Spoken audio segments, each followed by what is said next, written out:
नमस्कार. नवापूर तहसीलदार व नायब तहसीलदार एसीबीच्या जाळ्यात.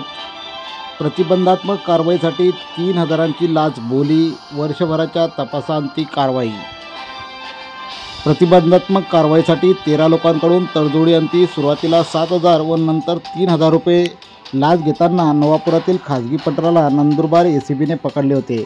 मात्र एसीबीच्या चौकशीत लाच रक्कम मागणीसाठी नवापूर तहसीलदार महेश कौतिकराव पवार व निवासी नायब तहसीलदार जितेंद्र जयसिंग पाडवी यांनी प्रोत्साहन दिल्याने त्यांना बुधवार दिनांक 27 मार्च रोजी अटक करण्यात आली.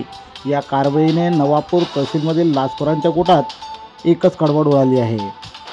विसरवाडी पोलिसात एका प्रकरणात गुन्हा दाखल झाल्यानंतर 13 लोकांविरोधात प्रतिबंधात्मक कारवाईचे प्रकरण नवापूर तहसीलमध्ये पाठवण्यात आले. खाजगी पंटर हनु रामा वडवी याने तहसीलमध्ये फौजदारी लिपिक असल्याचे भासवत प्रत्येकी 1,000 रुपयाची मागणी तक्रारदारांकडे केल्यानंतर 10,000 तडजोड झाली.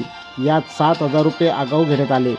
2 नोव्हेंबर 2023 रोजी हा प्रकार घडल्यानंतर तक्रारदारांनी उर्वरित 3,000 रुपयाची लाचेची मागणी 9 नोव्हेंबर 2023 रोजी तक्रारदार यांच्याकडे नोंदवल्यानंतर सापळा रचण्यात आला.